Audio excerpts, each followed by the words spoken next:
Nous avons parmi nos partenariats tout un volet sur l'eau, sur l'assainissement, sur l'énergie. Et la ville de Tchang a un réseau d'eau qui est très important, mais la ville de Tchang est une très grande ville. Les villes en Afrique de l'Ouest sont généralement très étendues.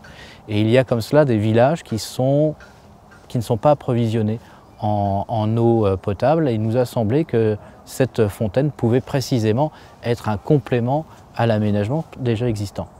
Alors c'est un projet qui est à la fois innovant et porteur d'espoir, tout simplement parce qu'il est très facile d'installation, facile d'usage et en même temps extrêmement robuste. Je trouve qu'il est vraiment bien conçu pour ces aspects-là.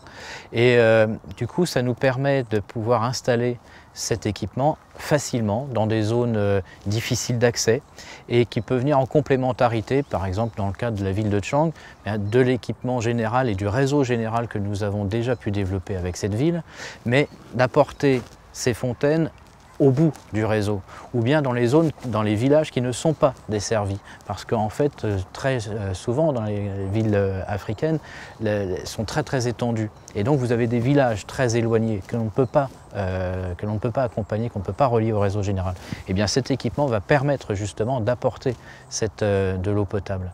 Et porteur d'espoir tout simplement parce que rien que sur la zone centrale urbaine de Tchang, on a pu baisser de façon très significative la fièvre typhoïde et d'autres fièvres liées à la qualité de l'eau. Et bien là, on va pouvoir aussi réduire ces maladies dans les villages éloignés.